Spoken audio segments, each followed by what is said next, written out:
So hello guys, कैसे हो आप सब। आई होप कि सारे दोस्त मेरे अच्छे होंगे, खुश होंगे। तो एक बार फिर से स्वागत करता हूं आपको अपने चैनल कीप लर्निंग पे। और आज का टॉपिक हमारा है सेम कल वाला ही टॉपिक रहेगा, पावर एंड एक्सपोनेंट का। कल पावर एंड एक्सपोनेंट में हमने क्या बेसिक चीजें समझ लिया था, उसका कॉन्सेप्ट समझ लिया था, लॉ ऑफ एक्सपोनेंट समझा था, ये समझा था कि निगेटिव पावर से हम पॉजिटिव पे कैसे आएंगे, पॉजिटिव पावर से निगेटिव पे कैसे जाएंगे। ठीक है, फिर लॉ ऑफ एक्सपोनेंट में मैंने 4 चीजें समझाया था। अब आज हम क्या करेंगे, उसी बेसिस पे कुछ इंपॉर्टेंट क्वेश्चन की प्रैक्टिस करेंगे जो पेपर में पूछे जाते हैं। ठीक है, ये क्लास 8th के लिए स्पेशली, वैसे सभी समझ सकते हो लेकिन ये क्लास 8th का ही सिलेबस करवा रहा हूं मैं। ठीक है, तो आज हम पावर्स एंड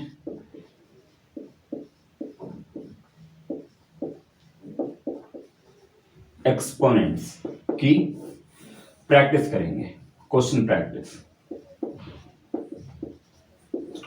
अब देखो, सबसे पहले मैं बिल्कुल ही इजी सवाल से स्टार्ट करता हूं। ज्यादा से ज्यादा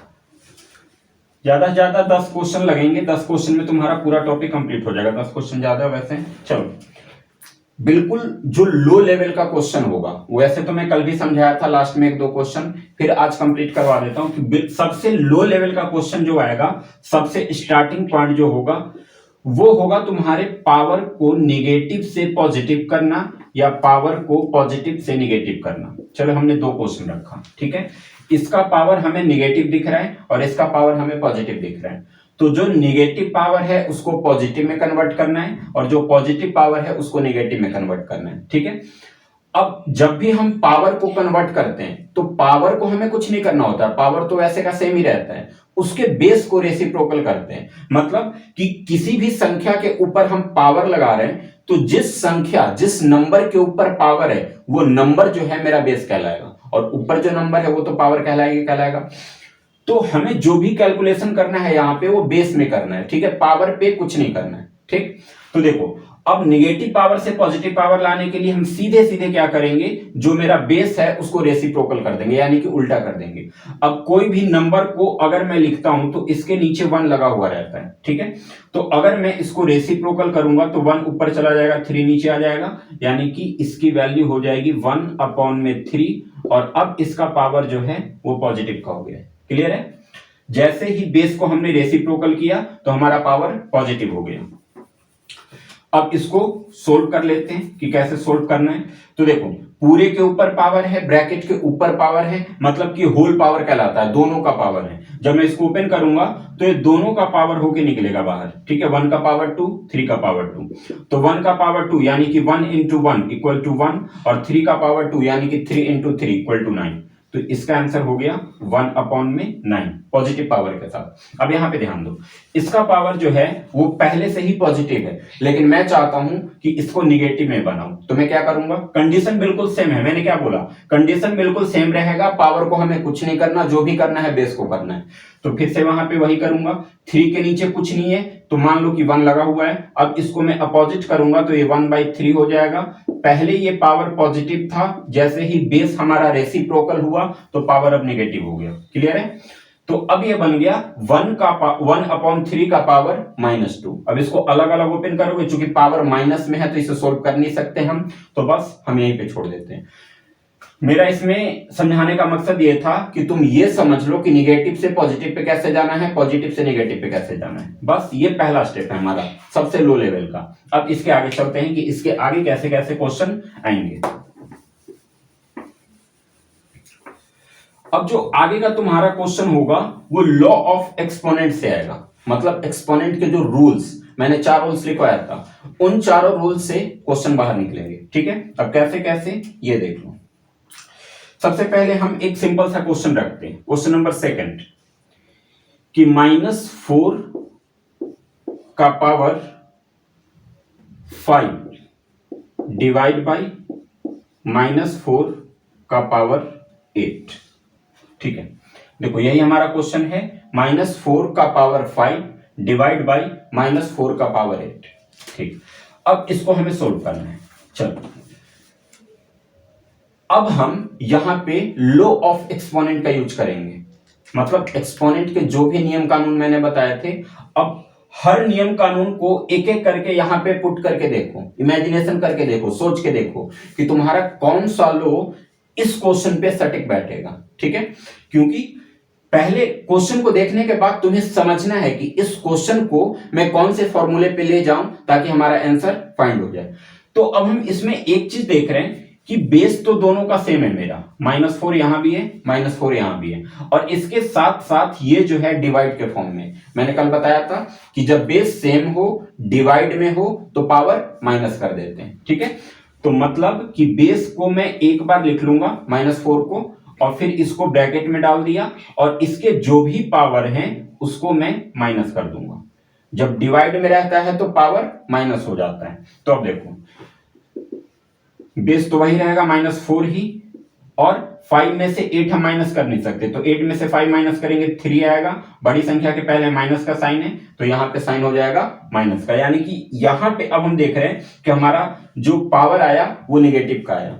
तो पावर अगर निगेटिव का है तो कोशिश तुम्हारी ये रहनी चाहिए कि उसे पॉजिटिव बना के छोड़े। ठीक है, क्योंकि अगर पावर को निगेटिव में रखना सही नहीं होता, क्योंकि पावर निगेटिव में नहीं रह सकता। ठीक है, तो देखो, अब फिर से इस पावर को पॉजिटिव बनाने के लिए मैं संख्या को रेसिप्रोकल करूंगा। -4 के नीचे कुछ नहीं है तो हम 1 मानेंगे, और फिर जब इसका रेसिप्रोकल कर देंगे तो 1 ऊपर चला जाएगा और 4 नीचे आ जाएगा। अब रही बात इस माइनस का, क्या करें, माइनस को 4 के साथ लगाएं या 1 के साथ लगाएं। तो ध्यान रखो, माइनस हमेशा न्यूमरेटर में ही होता है, डिनोमिनेटर कभी माइनस में नहीं हो सकता। ठीक है, तो माइनस जो है वो हमेशा न्यूमरेटर में ही होगा। जैसे जब मैंने इस संख्या को यहां से रेसिप्रोकल किया तो 4 तो नीचे आ गया, और यहां पे जो माइनस दिख रहा था मुझे वो 4 के आगे यानी कि 4 के साथ ही दिख रहा था। तो मतलब क्या कि मुझे माइनस यहां लगाना होगा? नहीं, माइनस में 4 के पास नहीं लगाऊंगा, माइनस को मैं ऊपर ही रखूंगा। ठीक है, अब इसका पावर जो हुआ वो पॉजिटिव का हो गया। क्लियर है? अब अगर आगे सोल्व करना चाहते हो तो -1 को 3 बार मल्टीप्लाई कर दो और 4 को 3 बार मल्टीप्लाई कर दो। ठीक है, तो -1, कल की वीडियो में मैंने लास्ट में 2 चीजें समझाया था पावर के संबंधित, कि पावर ऑड नंबर और इवन नंबर से, लेकिन वो कब काम करता है? जब संख्या हमारा निगेटिव का हो। ठीक है, तभी वो ऑड इवन काम करेगा। तो अभी इस हिसाब से हम देख रहे हैं कि इसका पावर ऑड जा रहा है, 3 है ना, 3 क्या है? ऑड नंबर है। तो -1 को जब मैं ओपन करूंगा तो मैं ये चीज समझ गया कि इसका पावर अगर ऑड नंबर है तो बेस मेरा माइनस में ही होगा, क्योंकि पहले से ही बेस माइनस में था, और माइनस बेस का पावर ऑड नंबर होता है, तो ओपन होने के बाद जो फाइनल आंसर आता है वो आंसर माइनस का ही होता है। लेकिन अगर माइनस बेस के साथ पावर हमारा इवन नंबर है तो फाइनल आंसर मेरा पॉजिटिव का आएगा। ठीक है, लेकिन हम यहाँ पे देख रहे हैं और वो जो पावर हमारा ऑड नंबर है, तो 1 को जब मैं मल्टीप्लाई करूंगा 3 बार तो 1 हमारा माइनस का ही रहेगा। ठीक है, और नीचे 4 को 3 बार मल्टीप्लाई करेंगे, 4 4 जा 16, 16 4 जा 64, तो इसका आंसर आ जाएगा -1/64। क्लियर हुआ? चलो अब नेक्स्ट क्वेश्चन की तरफ जाते हैं।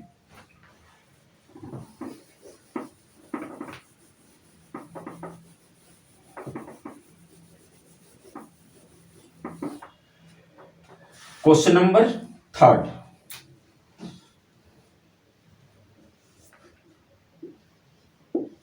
चलो डिवाइड वाला तो हमने देख लिया। ठीक है, अब एक हम मल्टीप्लाई वाला देखते हैं।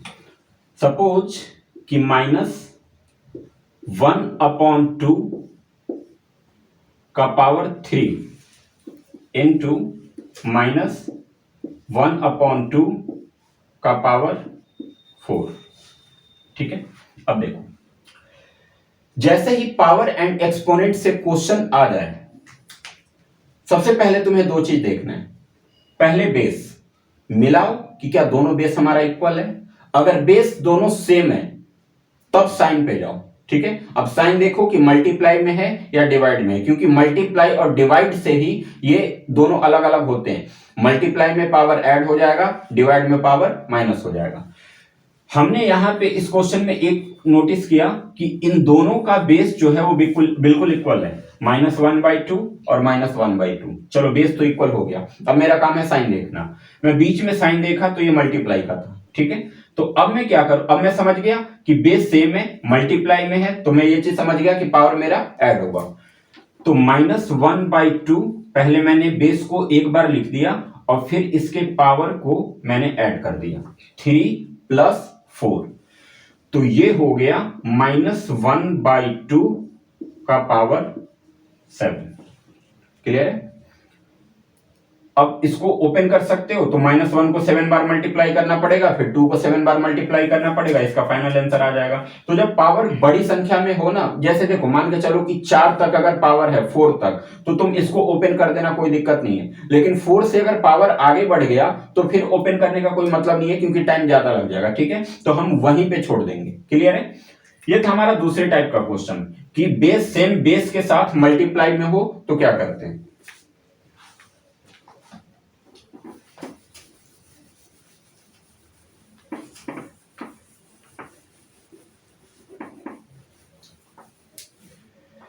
अब देखो क्वेश्चन नंबर 4 क्वेश्चन में हमें क्वेश्चन रखते हैं -3 का पावर 4, ठीक है, इंटू 5/3 का पावर 4।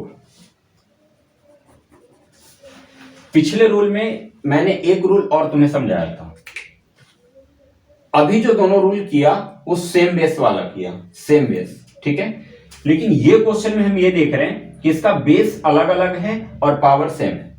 ठीक है, तो ये रूल अलग हो गया कि जिसमें बेस अलग हो पावर सेम हो, और ये रूल मैंने कल समझाया भी था। ठीक है, तो ऐसे कंडीशन में क्या क्या करेंगे, हम बेस को मल्टीप्लाई कर देंगे और पावर को एक बार लिख देंगे।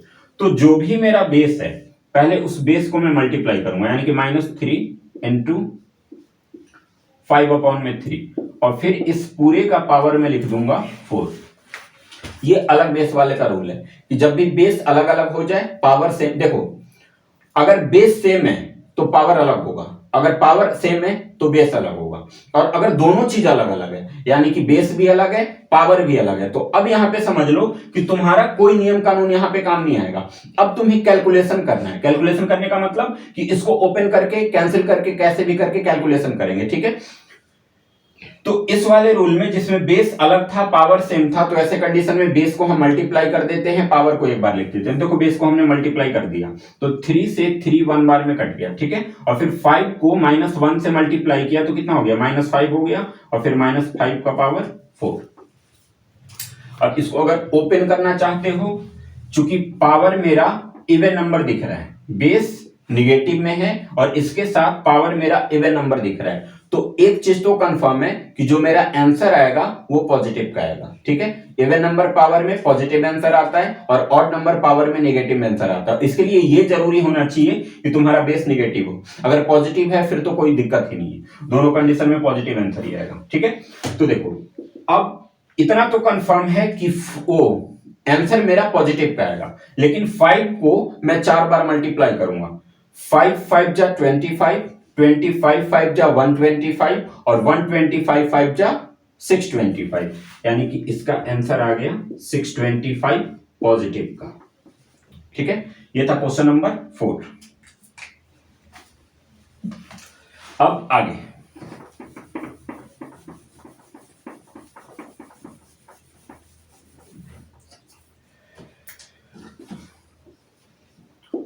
5th क्वेश्चन में देखते हैं।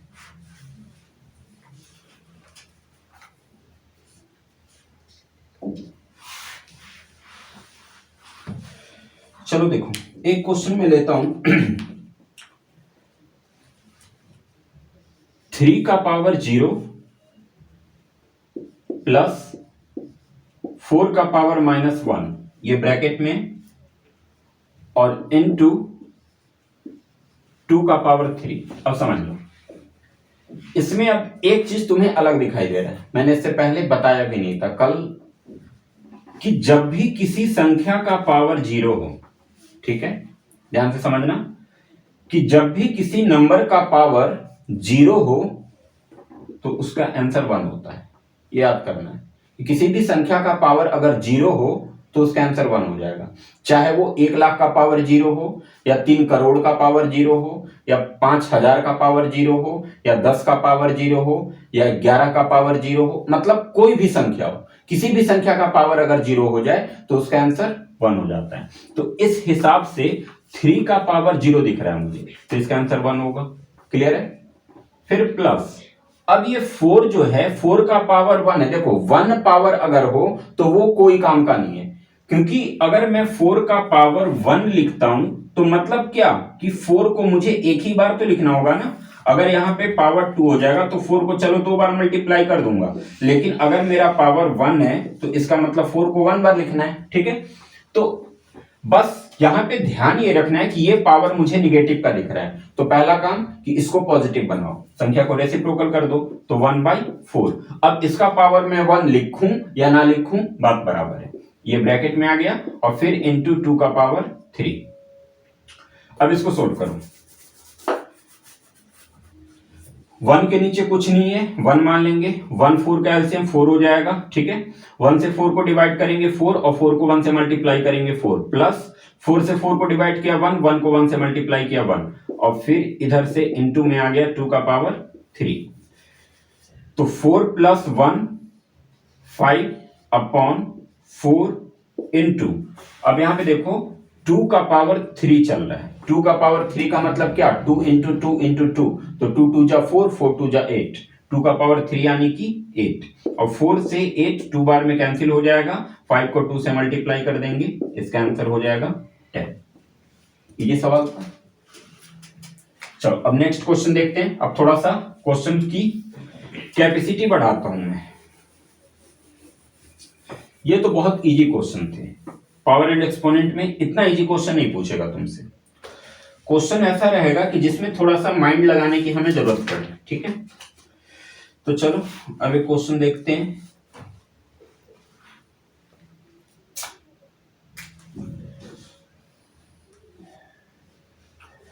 अब ध्यान देना, क्वेश्चन एक 1/3 का पावर -1। ठीक है, फिर -1/4 का पावर -1। ठीक है, फिर इसको ब्रैकेट लगा दिया, और फिर इसका पावर मैंने -1 लगा दिया। देखो क्वेश्चन बहुत इजी है, ये हार्ड क्वेश्चन नहीं है, इजी है। बस तुम्हें थोड़ा सा टेढ़ा सा दिखाई दे रहा है, देखने में लग रहा है कि ये तो बहुत हार्ड है, लेकिन जो चीज हार्ड होता है वो वाकई में इजी होता है। देखने में जो हार्ड लगता है वो करने में इजी होता है। अब ध्यान रखो, पहले तो हम ब्रैकेट के अंदर मेरे पास जो भी मटेरियल है उनको सोल्व करूंगा, इसके बाद ही ब्रैकेट के बाहर जाऊंगा। तो पहला काम मेरा ब्रैकेट सोल्व करना है। ब्रैकेट सोल्व करने का मतलब कि ये जो बिग ब्रैकेट के अंदर ये जो दोनों चीजें दिख रही हैं इनको सोल्व करना है। ठीक है, तो देखो इसका पावर माइनस का और इसका भी पावर माइनस का, जैसे ही पावर हमने माइनस देखा तो मेरा पहला माइंड ने ये बोला कि भाई सबसे पहले तो पावर को पॉजिटिव कर दे। पावर को पॉजिटिव करते हैं, जैसे निगेटिव से पॉजिटिव बनाने के लिए क्या करते हैं, संख्या को रेसिप्रोकल कर देते हैं, वैसे ही पॉजिटिव को नेगेटिव बनाने के लिए भी संख्या को रेसिप्रोकल कर देते हैं। तो यहां पे पावर क्या है, निगेटिव का है, और मुझे जाना है पॉजिटिव पे, तो बेस को रेसिप्रोकल करो, यानी कि 1/3 जो है वो अब हो जाएगा 3/1। अब 1 लिखने की जरूरत नहीं है, अगर नीचे 1 है तो लिखने की कोई जरूरत नहीं है। ठीक है, फिर -1/4 का पावर -1 था, इस पावर को पॉजिटिव करने के लिए फिर से संख्या को रेसिप्रोकल करूंगा, तो ये क्या हो जाएगा 4। ठीक है, अब इसका पावर ये पॉजिटिव हो गया। देखो 1 है तो मैंने नहीं लिखा, क्योंकि 1 लिखने की कोई जरूरत नहीं है। अब इसको फिर से मैं ब्रैकेट के अंदर डाल देता हूं और इसका पावर लगा देता हूं -1। 3 में से 4 तो माइनस नहीं होगा, तो 4 में से 3 माइनस करेंगे -1 हो जाएगा, और फिर -1 का पावर क्या हो गया -1। तो फिर से इस पावर को मुझे क्या करना पड़ेगा, पॉजिटिव बनाना पड़ेगा। तो पॉजिटिव बनाने के लिए फिर से संख्या को रेसिप्रोकल करूंगा, और 1 के नीचे कुछ नहीं है तो 1 ही मानेंगे ना, और 1 का रेसिप्रोकल भी 1 ही होगा। तो चलो इसको सीधे सीधे 1 कर दो, चूंकि ये माइनस में है, बेस हमारा माइनस में, तो बेस माइनस में ही रहेगा, बेस माइनस में ही रहा, और अब ये पावर हो गया पॉजिटिव का। तो 1 लिखने की हमें कोई जरूरत नहीं है पावर के रूप में, बस इसका आंसर हो जाएगा -1। ठीक है,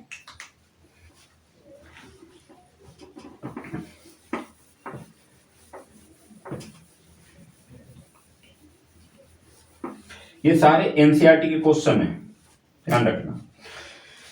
चलो अब एक क्वेश्चन आता है सिंप्लीफाई वाला। जो क्वेश्चन होगा इस पे तुम्हें ज्यादा ध्यान रखना है, और क्वेश्चन पेपर में इसी टाइप के क्वेश्चन ज्यादा पूछेंगे। चलो एक क्वेश्चन में करवाता हूं। 25 इंटू टी का पावर 4 -4 अपॉन 5 का पावर -3 इंटू 10 इंटू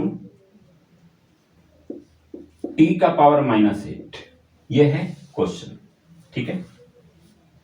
ये 4 माइनस में। अब क्वेश्चन पहले ध्यान से देख लो, इसको हमें सिंप्लीफाई करना है। सिंप्लीफिकेशन का मतलब क्या, इसको हिंदी में बोलते हैं हम सिंप्लीफाई को सरल करें। सरल करें का मतलब क्या, कि बिल्कुल लास्ट टर्म पे पहुंच जाओ, कि उसके बाद ये सोल्व ही नहीं हो सकता। ये जहां तक सोल्व होगा हम वहां तक करेंगे। जब मुझे लगेगा कि नहीं अब इसको हम सोल्व नहीं कर सकते, तो वही उसी को हम कहते हैं सिंप्लीफिकेशन, कि बिल्कुल सिंपल फॉर्म में ला दो, ठीक है। क्वेश्चन बड़ा है तो उसको सिंप्लीफाई करते करते करते करते करते करते करते बिल्कुल छोटा बना देना है। क्लियर है। अब ध्यान देना, इसको हम कैसे करेंगे ये चीज समझो। देखो अब कुछ चीजें मेरी बातें पहले सुन लो, कि जब भी क्वेश्चन सिंप्लीफिकेशन वाला होगा और वो फ्रैक्शन में आएगा, फ्रैक्शन का मतलब कि न्यूमरेटर और डिनोमिनेटर रहेगा, ठीक है। तो पहला काम तुम्हारा ये रहेगा कि इनके बेस को जितना हो सके मैं छोटा कर दूं, बिल्कुल एकदम लिस्ट नंबर पे ला देना है। जैसे 25, अब मुझे पता है कि 25 का मैं फैक्टर कर सकता हूं। क्या कर सकता हूं, तो 5 इंटू 5 यानी कि 5 का पावर 2, तो इसको छोटा करना पड़ेगा। ये ऑलरेडी देखो 5 का पावर -3, इसका मतलब क्या, कि 5 जो है वो, जो 5 मेरा बेस है वो ऑलरेडी छोटा है, क्योंकि 5 का मैं फैक्टर नहीं कर सकता, ठीक है। तो ये तो ऑलरेडी है ही। हाँ यहां पे 10 दिख रहा है, 10 का मैं फैक्टर कर सकता हूं। 10 का क्या फैक्टर कर सकता हूं, तो 2 इंटू 5, 5 2 जा 10, और बाकी टी का पावर 8 है ही, -8 है ही। अब इसको सोल्व करते हैं, ध्यान दो। मैंने अभी क्या बोला, कि सिंप्लीफिकेशन में सबसे पहले ऊपर या नीचे जो भी क्वेश्चन तुम्हें, जो भी नंबर दिख रहे हैं, उनके बेस को एकदम कम करो, लिस्ट करो, सबसे कम करो, ठीक है। तो 25 को अगर मैं पावर के उसमें लाना चाहता हूं, पावर नोटेशन में, तो इसको क्या लिखूंगा, 25 को क्या लिखूंगा, 5 का पावर 2, 5 इंटू 5 इक्वल टू 25। तो मैं 25 के जगह पे अब मैं लिख रहा हूं 5 का पावर 2 इंटू टी का पावर -4 अपॉन ये 5 का पावर -3 है इंटू 10 को मैंने लिखा 5 इंटू 2 और फिर इंटू टी का पावर -8। यहां तक क्लियर है। अब इसके अगले स्टेप पे ध्यान दो। देखो अभी ऊपर वाले को हम कुछ नहीं करेंगे, नीचे मुझे अभी दिख रहा है कि इसको कुछ अभी सोल्व किया जा सकता है। जैसे 5 का पावर -3 इंटू 5 का पावर कुछ नहीं है तो 1 मान लिया जाएगा, ठीक है। अब यहाँ पे क्या हुआ, बेस दोनों का सेम हो गया, मल्टीप्लाई में तो पावर हमारा क्या हो जाएगा, ऐड हो जाएगा। तो पहले हम लिखते हैं 5 का पावर 2, ऊपर जो संख्या है उसको वैसे ही उतार दो, -4 अपॉन, अब ये 5 और ये 5 दोनों सेम बेस के साथ मल्टीप्लाई में था, और सेम बेस के साथ जब संख्या मल्टीप्लाई में होता है तो उनके पावर को ऐड कर दिया जाता है। मतलब कि अब मैं नीचे लिख रहा हूं 5 का पावर, बेस को एक बार लिख दिया और फिर इनके पावर को मैंने ऐड कर दिया, -3 + 1। तो देखो ये तो सोल्व हो गया। अब क्या बचा, 2 इंटू टी का पावर -8, तो इंटू 2 इंटू टी का पावर -8 हो गया। अब अगला स्टेप इसका ध्यान देना। तो फिर से एक बार मैं लिखता हूं 5 का पावर 2 इंटू टी का पावर -4 अपॉन, अब देखो 5 का पावर -3 + 1, -3 + 1, पहले इसको सोल्व करेंगे, माइनस इंटू प्लस माइनस होता है, 3 में से 1 -2 आ गया। यानी कि अब मैंने लिखा 5 का पावर 2, 5 का पावर 2 तो लिख दिया, लेकिन हम ये देख रहे हैं कि बड़ी संख्या के पहले माइनस का साइन है, तो 2 के पहले हम किसका साइन रखेंगे, माइनस का, और फिर इंटू 2 इंटू टी का पावर -8। क्लियर है। अब ध्यान देना, देखो ये जो मुझे दिख रहा है 5 का पावर 2 ऊपर और 5 का पावर -2 नीचे, ठीक है, तो ये अपॉन के फॉर्म में हुआ ना, 5 का पावर 2 अपॉन 5 का पावर -2, और जो चीज अपॉन के फॉर्म में होता है वो चीज डिवाइड के फॉर्म में भी होता है। तब मैं इसको क्या कर दूंगा, अलग अलग करके लिख दे रहा हूं। चलो यहां पे ध्यान देना, 5 का पावर 2 और 5 का पावर -2, यानी कि इसको मैं डिवाइड के फॉर्म में लिख दे रहा हूं, 5 का पावर 2 डिवाइड बाई 5 का पावर -2। क्लियर? अब ये चीज तो हमने लिख दिया। अब बाकी का जो बचा हुआ है उसको मल्टीप्लाई में वैसे ही लिखू, मल्टीप्लाई t का पावर -4 और t का पावर -8, ये भी डिवाइड के फॉर्म में जाएगा, तो फिर हम यहां पे लिखेंगे t का पावर -4 डिवाइड बाई t का पावर -8।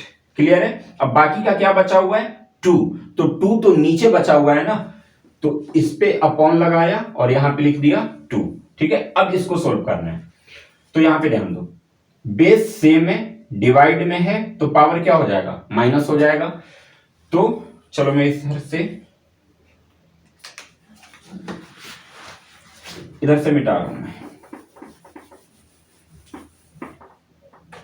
अब ध्यान दो, बेस सेम है, डिवाइड में है, तो पावर माइनस हो गया, यानी कि 5 का पावर 2 माइनस -2, -2 को ब्रैकेट में रखेंगे, फिर इनटू, वहां भी सेम कंडीशन बन रहा है, बेस दोनों का सेम है, डिवाइड में है, तो फिर से पावर ऐड हो जाएगा, यानी कि t का पावर -4 -8 माइनस हो जाएगा, क्योंकि डिवाइड में पावर माइनस होता है, और अपॉन नीचे लगा हुआ है 2।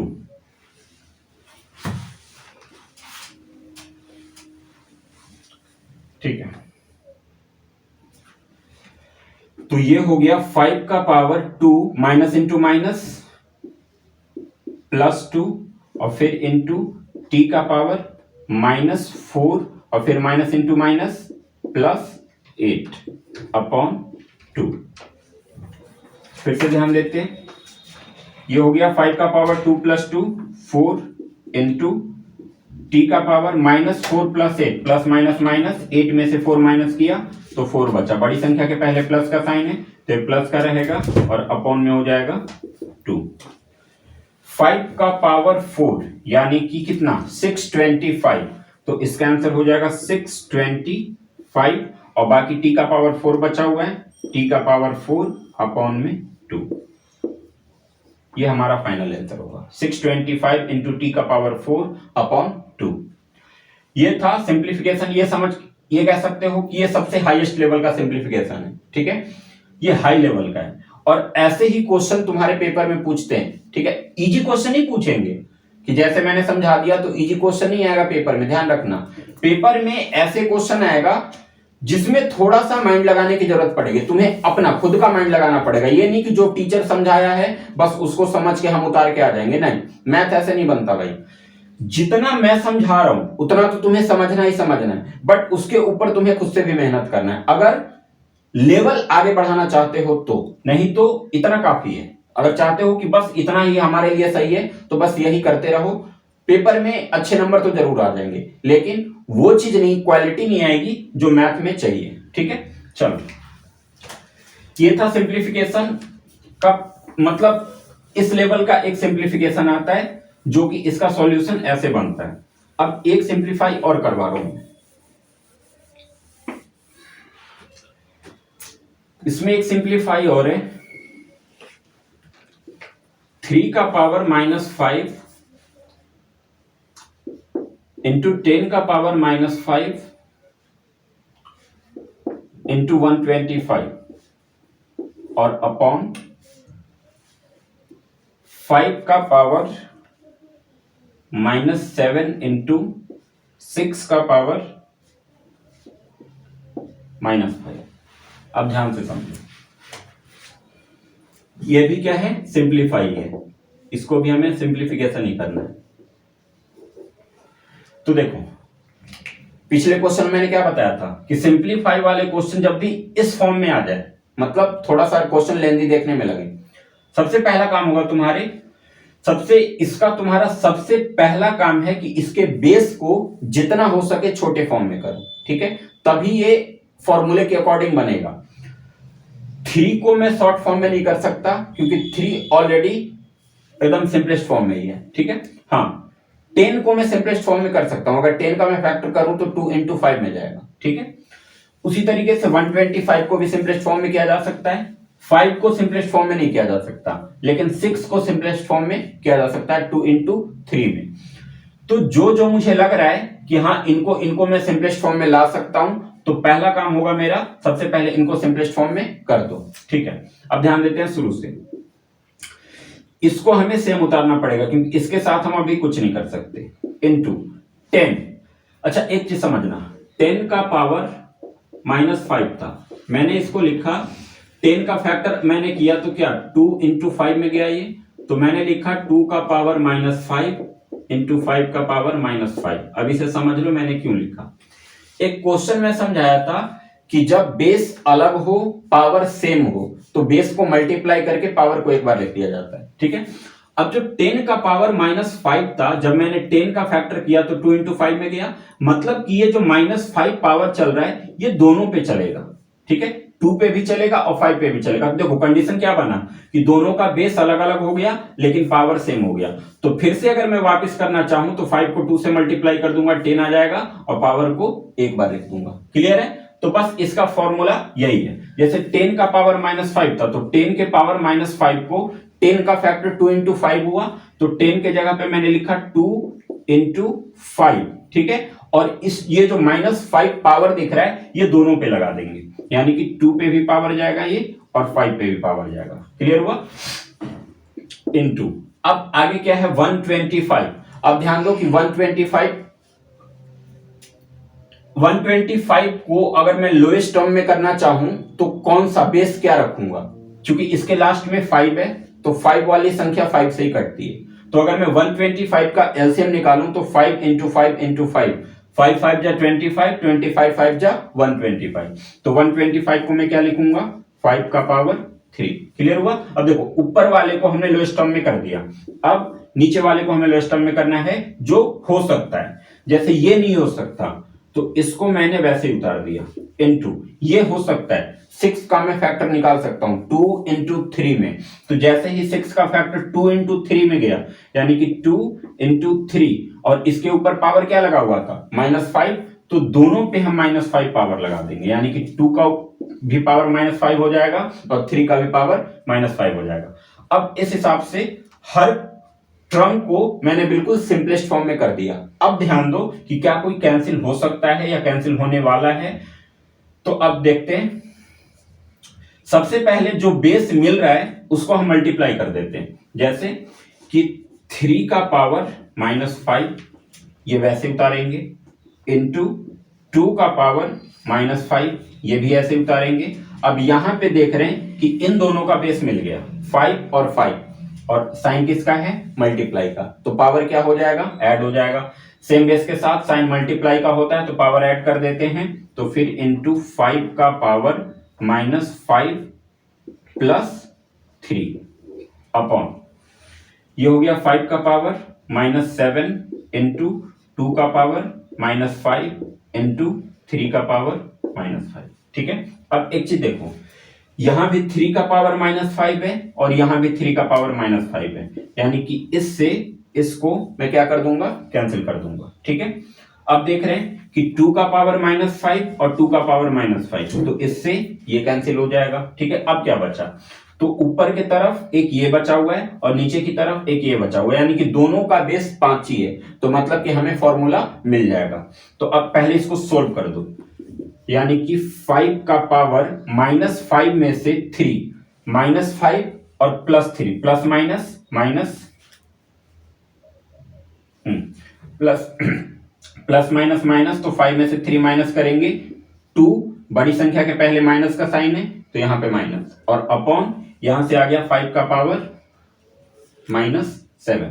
अब देखो फ्रैक्शन में, फ्रैक्शन का मतलब कि डिवाइड के फॉर्म में जाएगा, और डिवाइड के फॉर्म के साथ साथ हम ये देख रहे हैं कि इन दोनों का बेस भी सेम है, मतलब कि हमें फॉर्मूला मिल चुका है। अब क्या इसको पहले डिवाइड के फॉर्म में लिखो, मतलब कि 5 का पावर -2 डिवाइड बाई 5 का पावर -7, ठीक है। तो 5 का पावर -2 का मतलब और 5 का पावर -7 बेस दोनों का सेम हो गया, डिवाइड में हो गया तो पावर माइनस हो जाएगा, यानी कि 5 का पावर -2 माइनस -7, ठीक है। तो 5 का power -2 minus into minus plus 7, तो 5 का पावर 2 माइनस का 7 प्लस का, प्लस माइनस माइनस, 7 में से 2 माइनस करेंगे तो कितना आ जाएगा 5, यानी कि इसका आंसर हो जाएगा 5 टू पावर 5। ये था सिंप्लीफिकेशन सेकंड, ठीक है, एनसीईआरटी का ही है ये। चलो अब हमारा इस लेवल का क्वेश्चन कंप्लीट हो गया। अब हमें कुछ वैल्यू फाइंड करने के लिए पूछता है कि जैसे x की वैल्यू फाइंड करो, m की वैल्यू फाइंड करो, n की वैल्यू फाइंड करो। ऐसे क्वेश्चन को कैसे करना है मैं एक हल्का सा इंट्रोडक्शन दे रहा हूं उसका।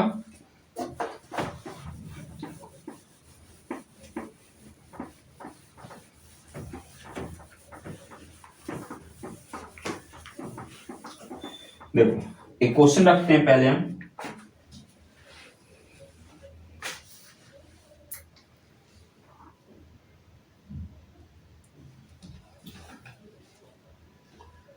-3 का पावर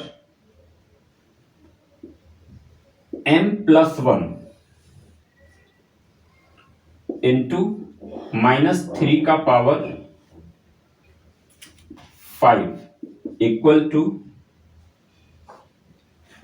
-3 का पावर 7, ठीक है। हमें m की वैल्यू फाइंड करनी है कि m का मान कितना होगा, m की वैल्यू क्या है।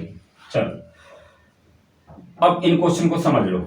इसमें दो कंडीशन बना है, एक LHS का लेफ्ट हैंड साइड, मतलब यहां से यहां तक ये LHS बना रहा है लेफ्ट हैंड साइड, ठीक है, और जो इक्वल के इस तरफ है वो RHS बना रहा है राइट हैंड साइड। क्वेश्चन जब इन तरीकों का आ जाए, मतलब कि इसमें LHS और RHS का कंडीशन बना है, ध्यान से समझ लो। क्वेश्चन चाहे कितना भी बड़ा हो, ठीक है, क्वेश्चन कितना भी बड़ा हो उससे मुझे मतलब नहीं है, बस मुझे मतलब इससे है कि LHS तरफ वाले में भी वही बेस होना चाहिए जो बेस RHS तरफ वाले में होना चाहिए, ठीक है। अब इस क्वेश्चन में हम ये देख रहे हैं कि इनका बेस तो ऑलरेडी इक्वल दे ही रखा है, तो हमें इक्वल करने की जरूरत नहीं है, ठीक। चलो मैं यहां से एक चेंजिंग करता हूं, सपोज करो कि यहां पे लिख देता हूं -27, ठीक है। ये दोनों बेस तो मुझे सेम दिख रहा है, बट ये मुझे नहीं दिख रहा है।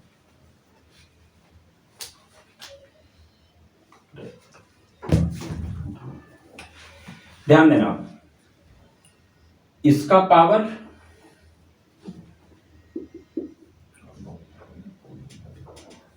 इसका और इसका दोनों का बेस क्या है, सेम है, ये मल्टीप्लाई में, तो पावर क्या हो जाएगा, ऐड हो जाएगा। अभी हमने सीखा था कि सेम बेस के साथ संख्या अगर मल्टीप्लाई में तो पावर वो ऐड हो जाता है, ठीक है। तो हम बेस को एक बार लिखते हैं और इसके पावर को ऐड कर देते हैं, यानी कि m+1 ये एक साथ है तो ये एक साथ आएगा, और फिर +5, इन दोनों पावर को ऐड कर दिया, इक्वल टू, अब उधर भी मुझे -3 ही बनाना होगा। और 27 में मैं एक चीज देख रहा हूं कि 27 एक ऐसा नंबर है कि अगर 27 का मैं फैक्टर निकालूं तो 3 बार आएगा, यानी कि 3 इंटू 3 इंटू 3, 3 3 जा 9, 9 3 जा 27। तो इसको मैं लिख सकता हूं -3 का पावर 3। क्लियर हुआ। अब देखो इसका बेस और इसका बेस दोनों इक्वल हो गया, -3 तो -3 से -3 क्या हो जाएगा, कैंसिल हो जाएगा। अब जो पावर बचा, इसका भी पावर बचा हुआ है और इसका भी पावर बचा हुआ है, तो अब इन दोनों को आमने सामने कर देंगे, यानी कि m+1 + 5 = 3। तो m 1 और 5 को प्लस किया, 6 = 3, तो m = 6 इधर प्लस में है, उधर जाके किस में हो जाएगा, माइनस में, यानी कि m की वैल्यू आ जाएगी, 3 में से 6 तो माइनस कर नहीं सकते, तो 6 में से 3 माइनस करेंगे 3, और बड़ी संख्या के पहले माइनस का साइन है, तो m का मान आ गया हमारा -3, ठीक है। ये था सबसे लास्ट पोजीशन। देखो एक्सपोनेंट एंड पावर ये मैथ है, ठीक है, इसमें कोई लिमिट नहीं है। इसमें जितने क्वेश्चन हम बनाना चाहें उतने क्वेश्चन बन सकते हैं। हमारा काम है कि कॉन्सेप्ट को समझ लो, ठीक है। एक बार कॉन्सेप्ट क्लियर तरीके से समझ में आ गया तो हम कैसे भी क्वेश्चन की धज्जियां उड़ा देंगे। हमें बस कॉन्सेप्ट को साथ लेके चलना है। क्वेश्चन याद मत करो, कॉन्सेप्ट समझो कि कैसे कैसे क्वेश्चन बन रहा है। अब एक बात बताओ, इस चैप्टर में पावर एंड एक्सपोनेंट में 4 ही रूल है ना, पावर एंड एक्सपोनेंट का 4 ही रूल है, ठीक है। और उसी चारों से मैं सारा सॉल्यूशन किया हूं। क्या मैंने कोई भी चीज अपने तरफ से इसमें जोड़ा? नहीं, जो मैंने समझाया था सिर्फ उसी के थ्रू मैंने सारा कैलकुलेशन निकाला। बट हमें ध्यान रखना है कैलकुलेशन का। कैलकुलेशन में अगर हल्का भी इधर उधर मिस्टेक हुआ, पूरा आंसर गलत हो जाएगा, ठीक है। तो कैलकुलेशन में परफेक्ट बनने के लिए तुम्हें करना होगा प्रैक्टिस, जितना ज्यादा हो सके प्रैक्टिस। मतलब कि दिन के 2 घंटे मैथ को दो, ठीक है। इसके बाद 2 से 3 महीने के अंदर मैथ तुम्हारा दोस्त हो जाएगा। चलो, तो आज पावर एंड एक्सपोनेंट को यहीं पे लास्ट करते हैं, क्योंकि हमने काफी क्वेश्चन की प्रैक्टिस कर ली है।